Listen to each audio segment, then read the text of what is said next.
All right, well, hello, I'm Dr. Garcia-Sierra. I am at the University of Connecticut at the Department of Speech, Language and Hearing Science. I do research on bilingualism.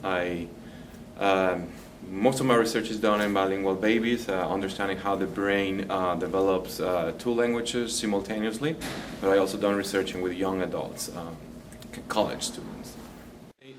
There are two big concepts about developing language. That will be the critical periods or sensitive periods. And a critical period and a sensitive period are completely different. Critical period will be that part during development that if we miss that particular window of development, then we'll have a delay or a problem that cannot be unsolved. Sensitive period is one of those periods that where learning is facilitated. Language has a sensitive period. We call it the first period that we have will be called probably we'll call it perceptual narrowing. Sensitive periods are those periods during life where we are learning is facilitated. Language obviously doesn't have just one sensitive period. We have sensitive periods for committing our brain for speech sounds. Then we have sensitive periods for grammar, syntax, intonation, and so on and so forth. And so my job as a researcher is to understand how the bilingual brain, when they're babies, right, the bilingual baby, is able to separate those languages and learn from those.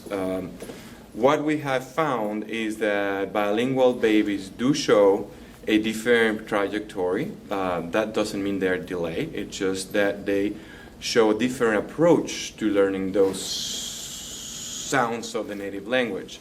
We also have learned that the social interactions behind learning a second language or just a given language, one language, are very, very important.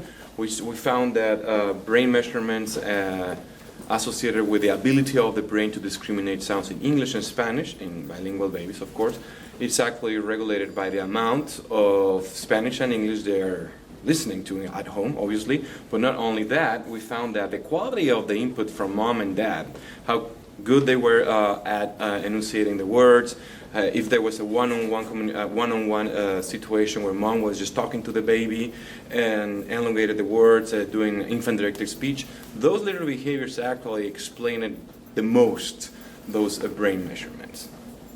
So overall, I think they have a different trajectory, but they are on track. The cognitive abilities they show to be right in place.